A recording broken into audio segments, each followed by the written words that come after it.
The gentleman from Arkansas, Mr. Griffin, is recognized to offer an amendment in the nature of a substitute. Mr. Chairman, I have an amendment at the desk. And the clerk will report the amendment. Amendment in the nature of a substitute to H.R. 1775. Without objection, the amendment is considered as read and will be considered as base text for purposes of amendment, and the gentleman from Arkansas is recognized to explain the amendment. Thank you, Mr. Chairman, and I also want to thank the ranking member for his kind words. This substitute amendment revises H.R. 1775, the Stolen Valor Act of 2011, in response to the recent Supreme Court decision in U.S. v. Alvarez. The Court instructed that, however despicable, a false claim about receiving a military award is protected by the First Amendment. The Court has never acknowledged false statements as a category of unprotected speech deserving of no First Amendment protection. Although the government's interest in protecting the integrity, the Medal of Honor, is beyond question, the Court found that, quote, there must be a direct causal link between the restriction imposed and the injury to be prevented, end quote. And degradation of the status of a military decoration or emotional harm to its true recipients is not sufficient to overcome the deference afforded to protected speech under the First Amendment. But the Court goes on to point out that a false claim about a military decoration or medal would be properly prohibited when it is made in furtherance of a fraud. In his concurrence, Justice Breyer identified several modifications to create a more finely tailored law, including, number one, require knowledge of falsity. Number two, identify those medals Congress is most interested in protecting.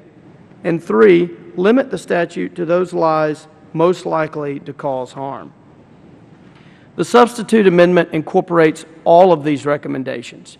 It rewrites subsection B of Section 704 to make it a crime to fraudulently hold oneself out to be a recipient of the Congressional Medal of Honor or other enumerated military decorations with the intent to obtain money, property, or other tangible benefit. The term fraudulently incorporates the necessary knowledge requirement.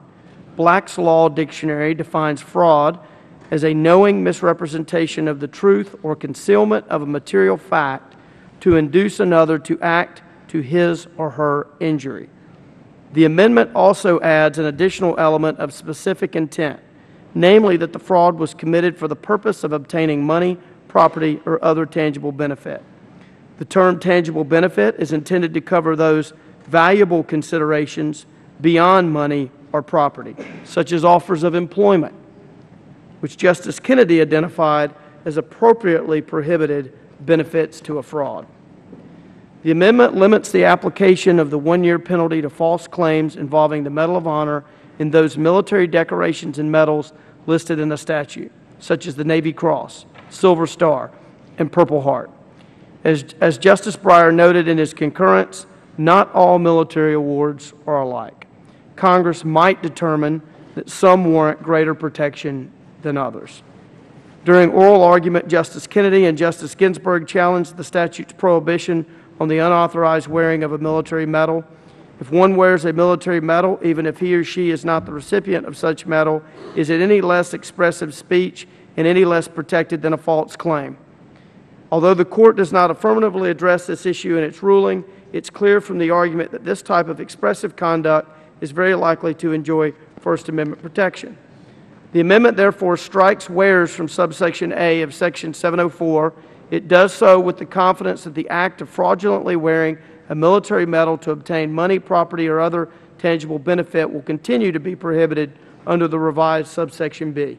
Lastly, the amendment adds combat badges to the list of decorations and medals protected under the Stolen Valor Act. I wish to thank the sponsor of H.R. 1775, Representative Joe Heck from Nevada, for his leadership on this issue, as well as Chairman Smith and Ranking Member Scott and Ranking Member Conyers for their bipartisan cooperation to respond quickly to the Alvarez decision so that we can ensure that the Medal of Honor and other military awards are protected from fraud. I urge my colleagues to support the amendment, and I yield back the balance of my time. Thank you, Mr. Griffin, and I support the amendment as well.